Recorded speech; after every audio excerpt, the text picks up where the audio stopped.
Hello बच्चों, मैं स्मिता बिजलवान स्वागत करती हूँ आपका आईसीटी वर्चुअल क्लासरूम में। और आज हम क्लास 8 का चैप्टर साइंस का चैप्टर कोल एंड पेट्रोलियम पढ़ रहे थे।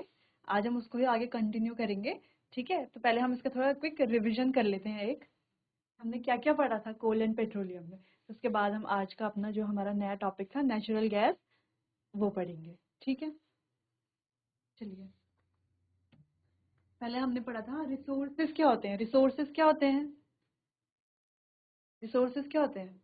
Resources, we use various materials for our basic needs. Some of them are found in nature and some have been made by human. है ना, हमारी क्या बेसिक नीड के लिए, हमारी बेसिक जरूरतों के लिए हम क्या करते हैं, अलग अलग क्या चीजों को यूज करते हैं, रिसोर्सेज का यूज करते हैं। ठीक है, अलग अलग चीजों का यूज करते हैं। ठीक है, मटेरियल्स का यूज करते हैं हम अपनी डेली लाइफ में, अपनी बेसिक नीड्स को पूरा करने के लिए, अपनी बेसिक जरूरतों को पूरा करने के लिए हम अलग अलग मटेरियल्स का यूज करते हैं। ठीक है, तो कुछ मटेरियल तो होते हैं वो जो नेचर में फाउंड होते हैं, नेचर में मिल जाते हैं हमें। ठीक है, और कुछ जो होते हैं वो क्या होते हैं, वो कैसे मिलते हैं, वो ह्यूमन एफर्ट की वजह से मिलते हैं। यानी कि जो हम मानव होता है उसके एफर्ट की वजह से मिलते हैं। ठीक है, उसके प्रयासों की वजह से मिलते हैं कुछ। ठीक है, तो all things which are obtain from nature, यानी कि जो नेचर से मिलता है उन्हें बोलते हैं नेचुरल रिसोर्सेज। ठीक है, जो कहाँ से मिलता है, जो हमें नेचर से मिल रहा है उसे तो हम नेचुरल रिसोर्सेज बोलेंगे, है ना। अच्छा, जो नेचर से मिल रहा है वो तो नेचुरल रिसोर्स हो गया। अब जो क्या जो ह्यूमन एफर्ट से मिल रहा है वो क्या होगा, यानी कि जो अगर ह्यूमन अगर किसी को बना रहा है, ह्यूमन अगर रिसोर्स बना रहा है तो उसे क्या बोलेंगे, मैन मेड रिसोर्सेज बोलेंगे, मैन मेड रिसोर्सेज। ठीक है, तो मैन मेड रिसोर्सेज हमें नहीं पढ़ने हैं, ये बस आपके नॉलेज के लिए था। हमें तो सिर्फ क्या पढ़ना है, अपना नेचुरल रिसोर्सेज। ठीक है, चलिए आगे देखते हैं। आगे क्या था कि नेचुरल रिसोर्स को हमने दो टाइप्स में क्या किया था, आगे क्लासिफाई किया था। ठीक है, दो दो टाइप में, दो अलग अलग भाग में क्या करा था, उसको डिवाइड करा था। कौन से? एक हमारा इनएग्जॉस्टिबल रिसोर्सेज और एक होता है हमारा एग्जॉस्टिबल रिसोर्सेज। ठीक है, तो जो हमारा इनएग्जॉस्टिबल रिसोर्स होता है उसे हम बोलते हैं क्या, रिन्यूएबल रिसोर्स भी बोलते हैं रिन्यूएबल रिसोर्सेज। क्यों बोलते हैं रिन्यूएबल रिसोर्सेज? क्योंकि हम उसे क्या कर सकते हैं, रिन्यू कर सकते हैं, बार बार क्या कर सकते हैं, रिन्यू कर सकते हैं। जैसे कि हमारी सनलाइट, सनलाइट क्या है, हमारी इनएग्जॉस्टिबल रिसोर्सेज है ना। सनलाइट क्या है हमारी, अच्छा सनलाइट के अलावा, सनलाइट के अलावा क्या है हमारा, एयर, एयर भी क्या है हमारा इनएग्जॉस्टिबल रिसोर्स है इनएग्जॉस्टिबल रिसोर्स। ठीक है, तो क्या कर सकते हैं, हम इसको रिन्यू कर सकते हैं। एयर को क्या कर सकते हैं, हम बार बार रिन्यू कर सकते हैं, कितना भी यूज कर सकते हैं। सनलाइट को भी ऐसे ही क्या हम बार बार रिन्यू कर सकते हैं और कितना भी यूज कर सकते हैं। अगर हमारा एग्जॉस्टिबल रिसोर्स जो क्या है, हमारे नॉन रिन्यूएबल रिसोर्सेज हैं। अभी नॉन रिन्यूएबल क्यों है, क्या डिफरेंस है रिन्यूएबल में और नॉन रिन्यूएबल में? रिन्यूएबल का मतलब है जिन्हें हम बार बार क्या कर सकते हैं, रिन्यू कर सकते हैं, जो हमें क्या कर रहे हैं, बार बार मिलते रह रहे हैं, मिलते रह रहे हैं, मिलते रह रहे हैं, यानी कि जो गायब नहीं हो सकते। जबकि जो हमारे नॉन रिन्यूएबल रिसोर्सेज हैं वो क्या होते हैं, एक टाइम के बाद वो क्या होते हैं, लिमिटेड अमाउंट में होते हैं, यानी कि सीमित होते हैं। एक टाइम के बाद क्या होता है, वो क्या हो जाते हैं, गायब होना शुरू हो जाते हैं, क्या होते हैं, खत्म होना शुरू हो जाते हैं। जैसे कि हमारे कोल बोले हम, या पेट्रोलियम बोले हम।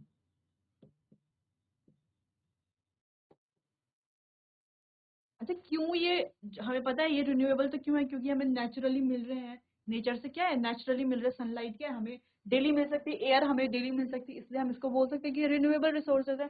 कोल एंड पेट्रोलियम का नॉन रिन्यूएबल क्यों बोल रहे हैं, ये क्यों खत्म हो जाते हैं, क्योंकि इनको बनने में 300 मिलियन ईयर से ज्यादा टाइम लगता है। अराउंड 300, क्या बोला आपने, 300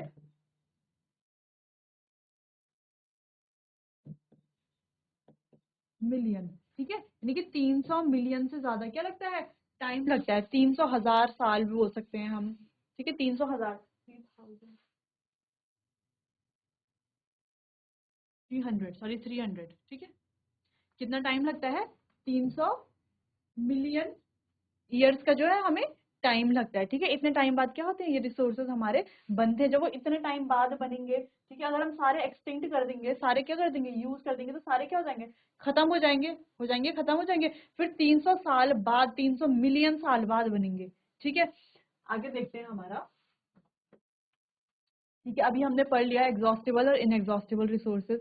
तो क्या पढ़ा हमने एग्जॉस्टिबल, इनएग्जॉस्टिबल में ये क्या होते हैं, ये अनलिमिटेड क्वांटिटी में होते हैं, जैसे कि हमारी सनलाइट है, हमारा एयर है। और क्या एग्जांपल हो सकते हैं इसके, हमारा वाटर है, सिर्फ पीने के पानी की बात नहीं हो रही, वाटर यानी कि जो हमारा सारा, जो हमारा रेन वाटर भी है, या जो हमारे सीज में, ओशंस में है, ठीक है, लेक्स में है, हर तरह के वाटर की बात हो रही है। ठीक है, तो हमारा सनलाइट है, एयर है, वाटर है, क्या है, ये अनलिमिटेड क्वांटिटी में प्रेजेंट है नेचर में। ठीक है, ये ह्यूमन एक्टिविटीज के कारण क्या क्या नहीं हो सकते, गायब नहीं हो सकते, क्या नहीं हो सकते, गायब नहीं हो सकते, खत्म नहीं हो सकते ह्यूमन एक्टिविटीज के कारण। जबकि जो हमारे एग्जॉस्टिबल रिसोर्स है वो क्या है, वो लिमिटेड क्वांटिटी में प्रेजेंट है, क्या है, लिमिटेड क्वांटिटी में प्रेजेंट है। ठीक है, अब वो एग्जॉस्ट भी हो सकते हैं ह्यूमन एक्टिविटीज के कारण, यानी कि उनको ज्यादा अगर यूज कर लिया गया तो वो क्या हो सकते हैं, खत्म हो सकते हैं। ठीक है, जैसे कि हमारे फॉरेस्ट हैं, हमारे वाइल्ड लाइफ है, हमारे कोल पेट्रोलियम है, नेचुरल गैस है। ठीक है,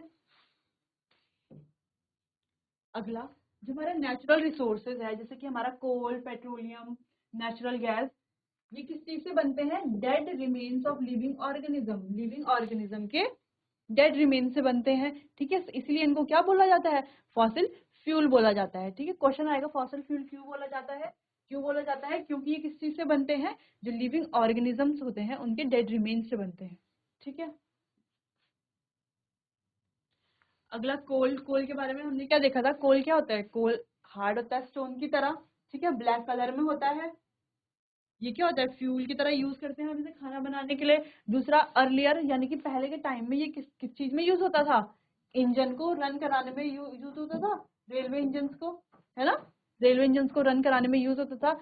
अगला ये इंपॉर्टेंट पॉइंट है कि थर्मल पावर प्लांट में यूज होता था, इलेक्ट्रिसिटी प्रोड्यूस कराने के लिए, है ना, इलेक्ट्रिसिटी उत्पन्न कराने के लिए थर्मल पावर प्लांट में यूज होता था।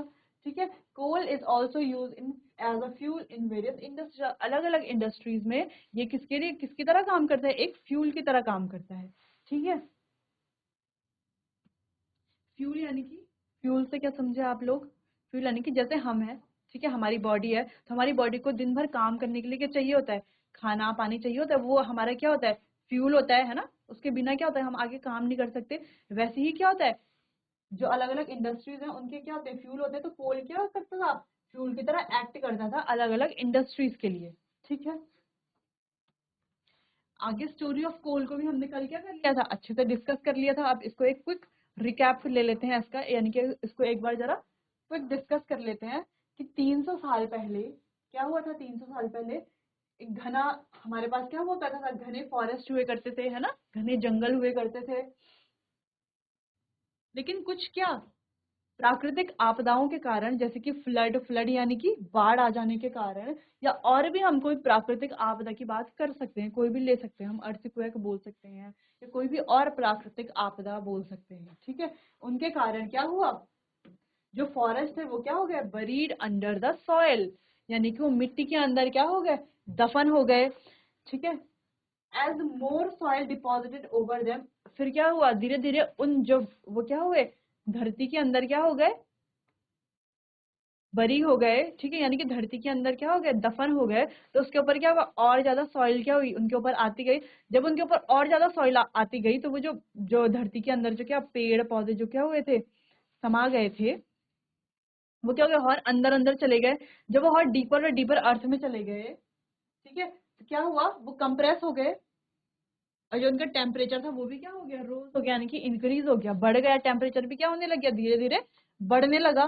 तो चलो, जैसे टेम्परेचर बढ़ा, वैसे ही वो क्या गया, और नीचे नीचे नीचे नीचे नीचे नीचे गए, वैसे क्या हुआ, उनका टेम्परेचर भी बढ़ा। जैसे ही वो धरती में और नीचे नीचे दफन हुए, वैसे उनका टेम्परेचर भी क्या हुआ, इंक्रीज हुआ। फिर हाई प्रेशर और हाई टेम्परेचर के कारण जो डेड प्लांट्स थे, वो स्लोली स्लोली कोल में कन्वर्ट हो गए। ठीक है, इसी क्या हुआ, इसी प्रेशर, जो हाई प्रेशर और टेम्परेचर के कारण, जो वो धरती में क्या थे, बहुत अंदर क्या थे, दफन थे, तो क्या हुआ, उनका टेम्परेचर इंक्रीज हुआ, वहां क्या था, बहुत ज्यादा प्रेशर था। इसी टेम्परेचर और प्रेशर के कारण जो वो प्लांट्स थे, जो दफन हुए थे, वो धीरे धीरे किस में कन्वर्ट होने लग गए, कोल में कन्वर्ट होने लग गए। किस में कन्वर्ट होने लग गए, कोल में कन्वर्ट होने लग गए। ठीक है, तो ये थी हमारी कोल की स्टोरी, कि कोल का फॉर्मेशन कैसे हुआ, कोल कैसे बना। ठीक है, जो हमारे ये थे डेंस फॉरेस्ट में से कोल कैसे बना, तो हम समझ गए कैसे बना कोल। ठीक है, देखिए इसे।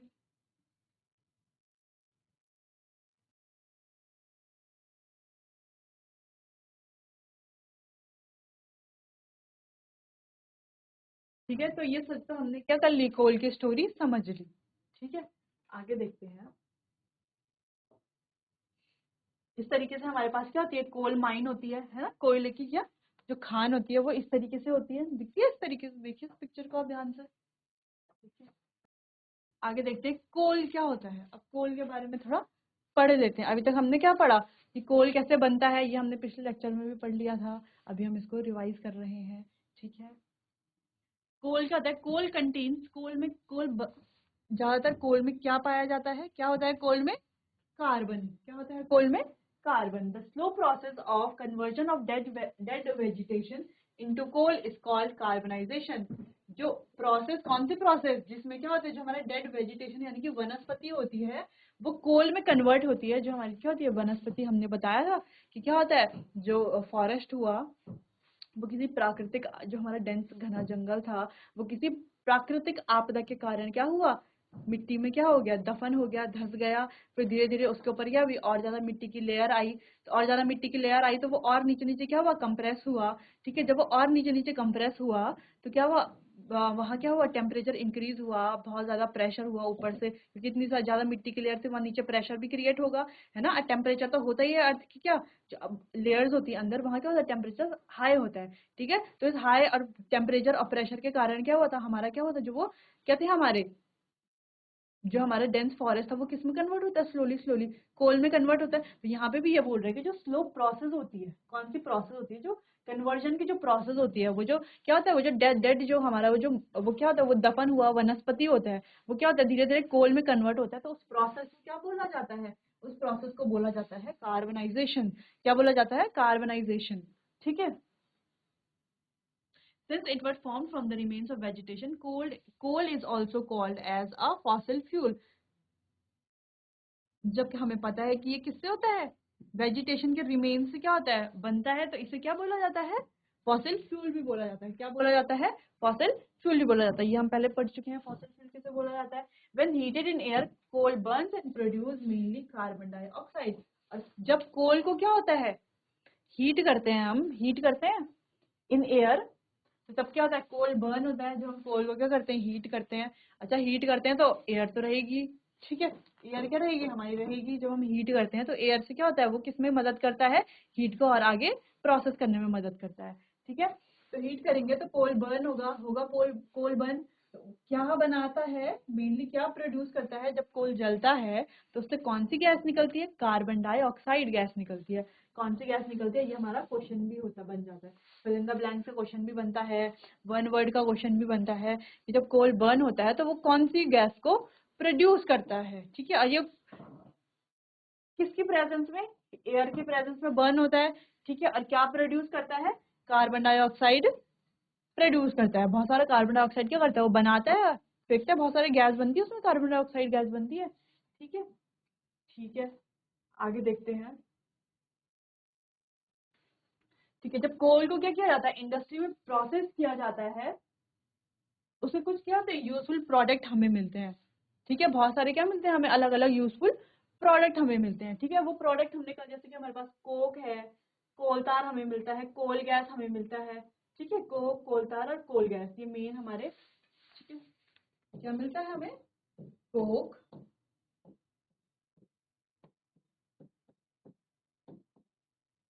कोलतार और कोल गैस मिलता है हमें। ठीक है, कोक, कोलतार और कोल गैस। ठीक है, पेपर में पूछ सकता है आपसे कि कोक क्या होता है, कोलतार क्या होता है, कोक गैस क्या होता है, कोल गैस क्या होता है। ठीक है, अब कोक को देखें हम। It is a tough porous and black substance. ये टफ पोरस और क्या है, ब्लैक काला सब्सटेंस दिख रहा है हमें। It is an almost pure form of carbon. इसको हम क्या बोल सकते हैं, कार्बन की प्योर फॉर्म। क्वेश्चन आ सकता है फिल इन द ब्लैंक्स का क्वेश्चन कि कार्बन की प्योर फॉर्म किसे कहा जाता है। ऑलमोस्ट प्योर फॉर्म कौन सी होती है, वो होती है हमारी कोक होती है। ठीक है, कोक वो पीने वाला कोक नहीं, यहाँ इसकी बात हो रही है। ठीक है, Coke is used in the manufacture of steel and in the extraction of many metals. तो कोल, जो कोक होता है वो किस चीज में यूज होता है, स्टील को मैन्युफैक्चर करने में, स्टील को क्या बनाने में यूज होता है। ठीक है, और किस चीज के एक्सट्रैक्शन में यूज होता है, मैनी मेटल्स, अलग अलग मेटल के एक्सट्रैक्शन में यूज किया जाता है। ठीक है,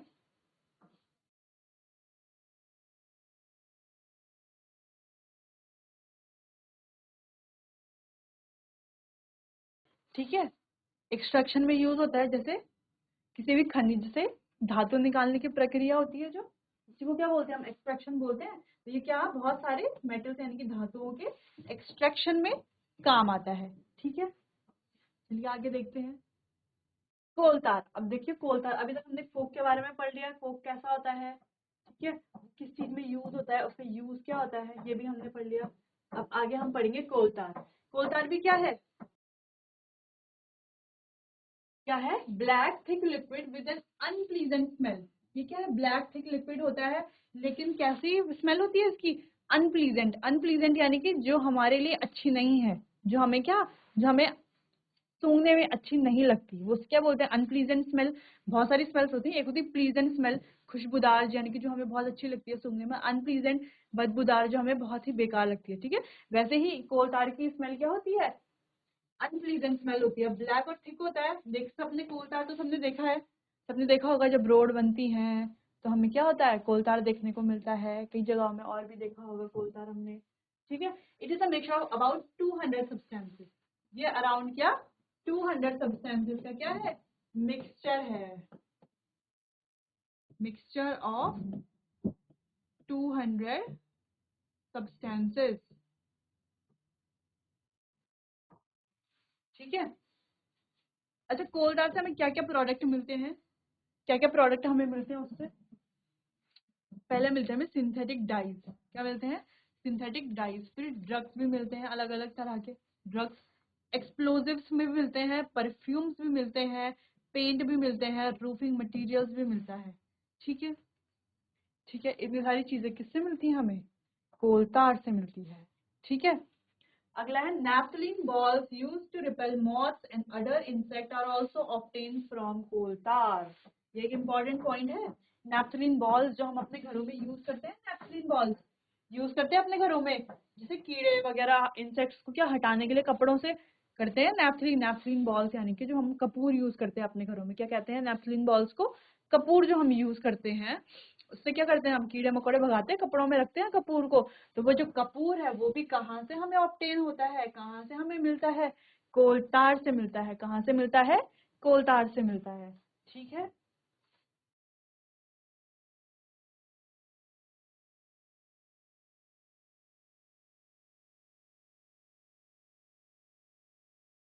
चलिए आगे देखते हैं। अगला है हमारा कोल गैस। क्या है हमारा, coal gas. Coal gas is obtain during the processing of coal to get coke. यानी कि जब कोल से क्या बन रहा हो, जब कोल से प्रोसेसिंग हो रही हो कोल की, क्या बनाने के लिए, कोक बनाने के लिए, कोल की प्रोसेसिंग क्या हो रही हो, कोक बनाने के लिए, तब क्या मिलता है हमें, इस प्रोसेस के दौरान हमें मिलता है, क्या मिलता है, कोल गैस। क्या मिलता है, कोल गैस। ठीक है, जब कोल से कोक बनाते हैं, इसको इजी वे में ऐसे समझ सकते हैं हम, जब कोल से क्या बन रहा है, कोक बन रहा है, तो हमें क्या मिल रही है, कोल गैस मिल रही है। ठीक है, it is use as a fuel in many industries situated near the coal processing plants. ठीक है, जहां ये कोल प्रोसेस होता होगा, है ना, कोल जहां प्रोसेस होता होगा उसे क्या बोलते हैं, अच्छा कोल जहां प्रोसेस होता है उस जगह को क्या बोलते हैं, उस जगह को तो रिफाइनरी बोलते हैं, बोलते हैं रिफाइनरी। ठीक है, तो कोल क्या होगा, जहां से कोल की प्रोसेसिंग हो रही होगी उस जगह के नियर क्या होंगे, कुछ कोल प्रोसेसिंग प्लांट्स होंगे। तो उसके नियर क्या होंगे, जो इंडस्ट्रीज होगी, वहां क्या होता है, ये जो कोल गैस होती है वहां फ्यूल की तरह काम करती है। किसकी तरह काम करती है, फ्यूल की तरह काम करती है। जब हम कोल गैस को क्या करते हैं, जब हम कोल को क्या करते हैं, कन्वर्जन करते हैं, जब कोल को प्रोसेस करके कोक बनाते हैं, तो तब क्या होता है, तो हमारी कोल गैस निकलती है। अब वो कोल गैस कहाँ काम आती है, वही जहां हम क्या कर रहे हैं, ये कोल को प्रोसेसिंग कर रहे हैं, वहीं के आसपास क्या होंगी, कुछ इंडस्ट्रीज होंगी। ठीक है, उसके आसपास के इंडस्ट्रीज में किसके काम आता है, ये फ्यूल की तरह यूज होता है। ठीक है, ठीक है, इतना समझ आया,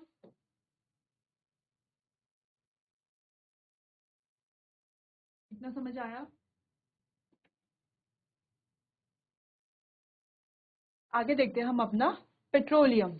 ठीक है, petrol is used as a fuel in light automobile such as motorcycle, scooter, car, etcetera.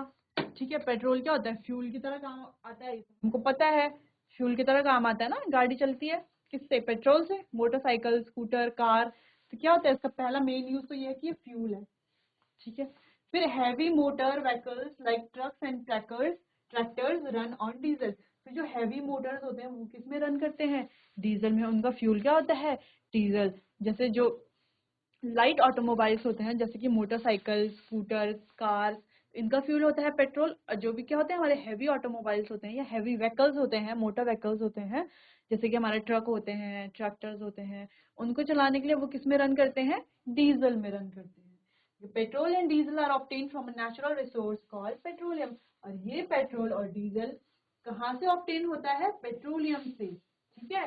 कहाँ से होता है, पेट्रोलियम से, पेट्रोल और डीजल, DIESEL, डीजल, ठीक है। समझ आ गया, पेट्रोल किस यूज में होता है, फ्यूल की तरह यूज होता है पेट्रोल भी और डीजल भी। और दोनों ही हमें कहाँ से ऑब्टेन होते हैं, दोनों हमें कहाँ से मिलते हैं, पेट्रोलियम से, ठीक है। आगे देखते हैं, ये हमारे पेट्रोलियम और नेचुरल गैस डिपॉजिट्स हैं। ये स्ट्रक्चर आपकी बुक में भी होगा, ठीक है। अब देखते हैं रिफाइनिंग ऑफ पेट्रोलियम, यानी कि पेट्रोलियम की रिफाइनिंग कैसे हो रही है, कहाँ हो रही है। Petroleum is a dark oily liquid, हमें पता है पेट्रोलियम क्या है, डार्क ऑयली लिक्विड है, जो हमने पहली स्लाइड में पढ़ लिया था, ठीक है। It has an unpleasant order, इसकी क्या है, अनप्लीजेंट ऑर्डर। ऑर्डर तो बोलते हैं ऑर्डर, यानी कि स्मेल, स्मेल को भी ऑर्डर भी बोलते हैं, ठीक है। अनप्लीजेंट ऑर्डर है, ठीक है। It is a mixture of various constituent such as, अच्छा ये किस किस चीज का मिक्सचर है, petroleum gas, petrol, diesel, lubricating oil और पैराफिन वैक्स। किस किस चीज का, इतनी सारी चीजें ये क्या है, इसके कंस्टिट्यूएंट्स है, ठीक है। ये हम कल डिस्कस कर चुके हैं। आगे देखते हैं, the process of separating the various constituent fraction of petroleum is known as refining.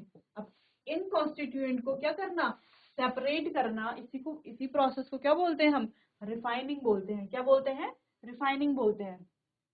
ये कहाँ होती है, ये रिफाइनिंग, पेट्रोलियम रिफाइनरी में। कहाँ होती है, पेट्रोलियम रिफाइनरी में, ठीक है। तो जो इसी से हम देखते हैं कि जो पेट्रोलियम है उसमें ये सारी चीजें होती हैं, ठीक है। ये petroleum gas, petrol, diesel, lubricating oil, ये सारी चीजें किसमें होती है, पेट्रोलियम में होती हैं, ठीक है। तो उन इन चीजों को सेपरेट करने के लिए हम क्या करते हैं, इन चीजों को सेपरेट करते हैं, ठीक है। तो उस सेपरेशन को क्या बोला जाता है, रिफाइनिंग बोला जाता है। क्या बोला जाता है, रिफाइनिंग बोला जाता है। और ये कहाँ होती है, ये की जाती है हमारी पेट्रोलियम रिफाइनरी में, ठीक है। इतना समझ आया, ठीक है। चलो आगे देखते हैं।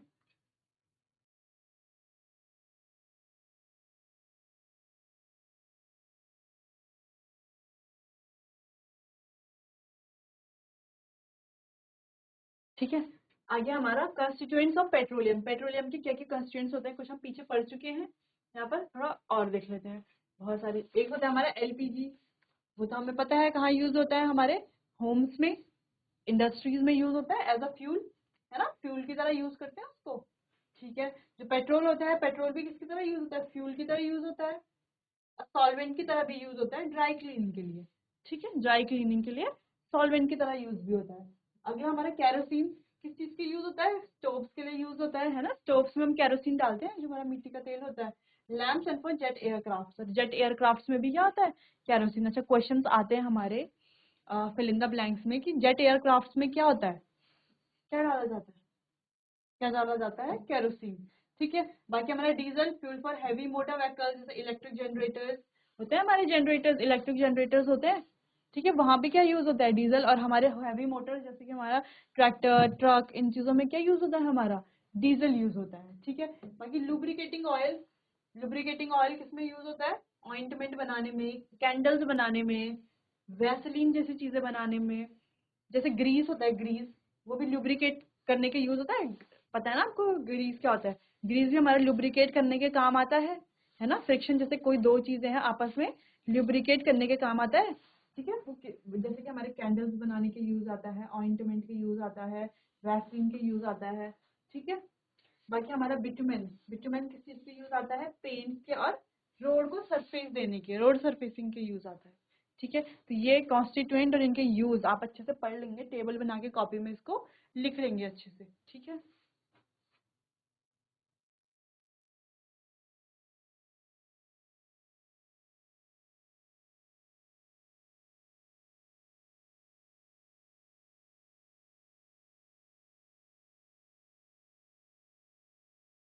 ठीक है। जो हमारा बिटुमेन होता है वो क्या होता है, हमारा चिपचिपा होता है। क्या होता है, चिपचिपा होता है, जिससे वो पेंट में और रोड सरफेसिंग में क्या होता है, काम आता है। ठीक है, आगे देखते हैं। आगे हमारी नेचुरल गैस। क्या होती है natural gas? Natural gas is very important fossil fuel. ये क्या है, one of the important fossil fuel है। Because because it is easy to transport through pipes, क्योंकि पाइप से ट्रांसपोर्ट करने के लिए क्या होता है, इजी होता है। इसको क्या होता है, हम पाइप से भी क्या कर सकते हैं, इजीली ट्रांसपोर्ट कर सकते हैं। ठीक है। Natural gas is also use as a starting material for the manufacture of number of chemicals and fertiliser. Natural gas है वो क्या होता है, किस चीज में यूज आता है, इस चीज को मैन्युफैक्चर करने में, बनाने में use number of chemicals and fertilisers, अलग अलग बहुत सारे numbers of chemicals and fertilisers को बनाने में क्या आता है, ये यूज आता है। ठीक है। In India natural gas have been founded in, अच्छा इंडिया में नेचुरल गैस कहाँ कहाँ मिलता है, Tripura, Rajasthan, Maharashtra and in the Krishna Godavari delta. ठीक है, कहाँ आता है, त्रिपुरा में, राजस्थान में, महाराष्ट्र में, कृष्ण गोदावरी डेल्टा में। ठीक है, द कृष्ण गोदावरी डेल्टा। यहाँ यहाँ क्या मिलता है हमें, नेचुरल गैस मिलता है। ठीक है, नेचुरल गैस हमें पता चल गया कि क्यों इंपॉर्टेंट होता है, एक इंपॉर्टेंट फॉसिल फ्यूल होता है, क्योंकि हम इसको पाइप के थ्रू भी क्या कर सकते हैं, ट्रांसपोर्ट कर सकते हैं। ठीक है।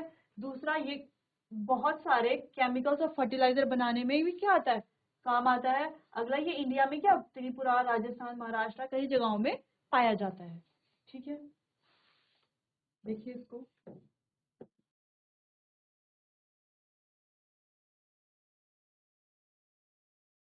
ठीक है, चलिए आगे देखते हैं पेट्रोलियम कंजर्वेशन। ठीक है, पेट्रोलियम को कंजर्व कैसे कर सकते हैं। ठीक है, in India the petroleum conservation research association, PCRA, अच्छा पीसीआरए के फुल फॉर्म आ सकती है petroleum conservation research association, advises people to save petrol diesel while driving. ठीक है, उन्होंने क्या पीपल को क्या एडवाइस दी, ये एडवाइस दी कि उन्हें क्या करना चाहिए, सेव करना चाहिए। क्या सेव करना चाहिए, पेट्रोल और डीजल सेव करना चाहिए। जब हम ड्राइव कर रहे हो तो पेट्रोल और सीजन क्या डीजल क्या करना चाहिए, सेव करना चाहिए। ठीक है, जैसे सिग्नल है, सिग्नल पे क्या कर देना चाहिए, गाड़ी ऑफ कर देनी चाहिए। ठीक है। Their tips are, drive at a constant and moderate speed as far as possible. उनकी क्या टिप्स थी कि ड्राइव करना चाहिए कैसी स्पीड में, moderate speed as far as possible. Moderate speed में क्या करना चाहिए, ड्राइव करना चाहिए। ठीक है। Switch off the engine at traffic lights और at a place where you have to wait, यानी कि इंजन को क्या कर देना चाहिए, बंद कर देना चाहिए। कहाँ पर, जहाँ पर ट्रैफिक लाइट है और ऐसी कोई जगह है जहाँ पर क्या हमें ज्यादा देर तक अपना व्हीकल रुकाना पड़ रहा है। ठीक है। Ensure correct tyre pressure, correct tyre pressure हमें इंश्योर करना है। Ensure regular maintenance of the vehicle, vehicle की भी क्या करनी है, रेगुलर मेंटेनेंस करनी है, जिस वजह से व्हीकल क्या होगा, ज्यादा डीजल या पेट्रोल क्या करेगा, यूज नहीं करेगा। ठीक है। ठीक है, इसे देखिए।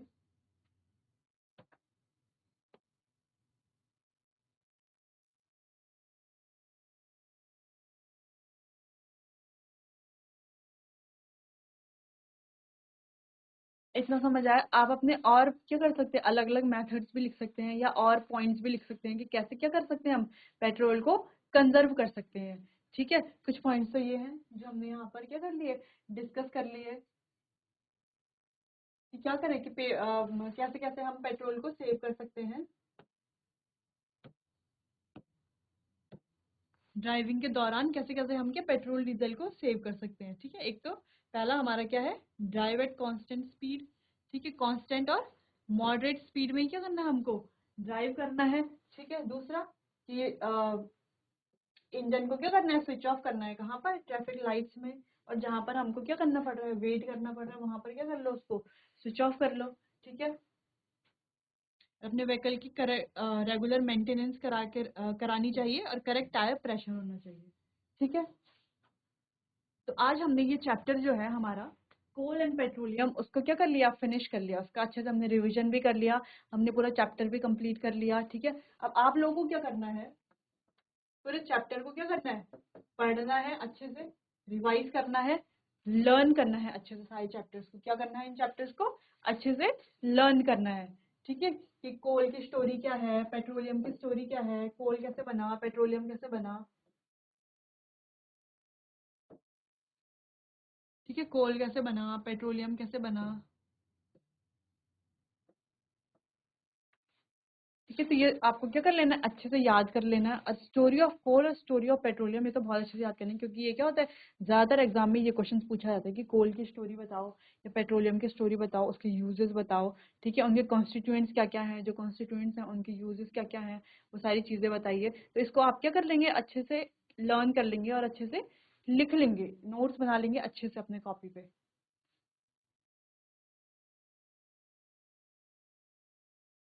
अच्छा, एक टॉपिक हमारा यहाँ पर अभी छूट गया था रिवीजन के लिए, वो है पेट्रोलियम, कैसे पेट्रोलियम फॉर्म हुआ। ठीक है, कैसे फॉर्म हुआ, लिविंग और, ठीक है, कैसे फॉर्म हुआ, from organism living in the sea, यानी कि सी में जो ऑर्गेनिज्म रह रहे थे उनसे कैसे कैसे हमने क्या किया, पेट्रोलियम का फॉर्मेशन हुआ। कैसे कैसे हुआ, एज दिस ऑर्गेनिज्म डाइड, जैसे जैसे ये ऑर्गेनिज्म क्या हुए, डाई हुए, their body settle at the bottom of the sea. ठीक है, जब डाई होते हैं तो क्या होता है, बॉडी क्या होती है, नीचे उनकी क्या होगी, बॉडी नीचे सेटल हो गई बॉटम में। ठीक है, तो बॉटम में सेटल हो गई तो वो कवर होती रही किससे, सैंड और क्ले की लेयर से क्या होती रही, वो कवर होती रही। ठीक है, तो ओवर मिलियंस ऑफ ईयर, तो क्या हुआ, मिलियंस ऑफ ईयर के बाद क्या हुआ कि एब्सेंस ऑफ एयर, यानी कि एयर की कमी के कारण हाई टेम्परेचर और हाई प्रेशर में transferred the dead organism into petroleum and natural gas. तो वो जो डेड ऑर्गेनिज्म थे वो किसमें हो गए, पेट्रोलियम और नेचुरल गैस में कन्वर्ट हो गए। ठीक है, जो हमारे क्या थे, जो हमारे क्या थे, ऑर्गेनिजम्स थे, लिविंग ऑर्गेनिजम्स थे, जो कहाँ रह रहे थे, सीज में रह रहे थे। ठीक है, जो सी में रह रहे थे लिविंग ऑर्गेनिज्म, जब वो डाई हुए तो वो बॉटम में सेटल हो गए। ठीक है, जब बॉटम में सेटल हो गए तो धीरे धीरे क्या हुआ, वो कवर होते रहे किससे, सैंड की और क्ले की लेयर से कवर होते रहे। तो ओवर मिलियंस ऑफ ईयर जब वो कवर होते रहे, तो वहां क्या हो गई, एब्सेंस ऑफ ऑक्सीजन, यानी कि ऑक्सीजन की कमी तो थी, वहां होती है। ठीक है, ऑक्सीजन की कमी के कारण क्या हुआ, हाई टेम्परेचर और हाई प्रेशर से वो ट्रांसफॉर्म किसमें हो गए, वो जो डेड ऑर्गेनिज्म थे वो पेट्रोलियम और नेचुरल गैस में ट्रांसफर हो गए। जैसे हमारी कोल की स्टोरी थी, ठीक है, कोल की स्टोरी भी क्या थी, कुछ कुछ ऐसी ही थी। उसमें क्या हुआ था, डेंस फॉरेस्ट था, वो किसी नेचुरल, किसके कारण, प्राकृतिक आपदा के कारण क्या हुआ, वो पूरा क्या हुआ, कवर हो गया, मिट्टी के अंदर धस गया। मिट्टी के अंदर धस गया तो उसमें क्या हुआ, और लेयर्स मिट्टी की आती गई, जब उसमें और लेयर मिट्टी की आती गई तो क्या हुआ, वो और नीचे नीचे कंप्रेस होते गए। जब वो नीचे नीचे कंप्रेस हो गए होते रहे तो वहां क्या हुआ, जो हमारा प्रेशर था वो बहुत ज्यादा हाई था और टेम्परेचर भी क्या था, हाई था। प्रेशर और हाई टेम्परेचर और हाई प्रेशर के कारण क्या हुआ, वो किस में कन्वर्ट हो गया, वो कोल में कन्वर्ट हो गया, स्लोली स्लोली। ठीक है, वैसे यहाँ पर भी क्या हुआ, हाई टेम्परेचर और प्रेशर से वो ट्रांसफॉर्म किस में हो गए, जो डेड ऑर्गेनिज्म थे पेट्रोलियम और नेचुरल गैस में कन्वर्ट हो गए। ठीक है, तो अब हमने पढ़ लिया पूरा चैप्टर कोल एंड पेट्रोलियम। अब इसके बाद हम नेक्स्ट लेक्चर में करेंगे इसके क्वेश्चन आंसर्स, उनका रिवीजन भी करेंगे, उनके सॉल्यूशंस करेंगे। तब तक आप चैप्टर को अच्छे से पढ़िए, चैप्टर को अच्छे से रिवाइज करिए। जो भी हमने स्टोरी इसमें पढ़ी है, कोल की, पेट्रोलियम की, फॉर्मेशन जो भी हमने पढ़ा है, उनके प्रॉपर्टीज पढ़ी हैं, उनके यूजेस पढ़े हैं, उसको आप अच्छे से याद कीजिए। तब तक के लिए थैंक यू।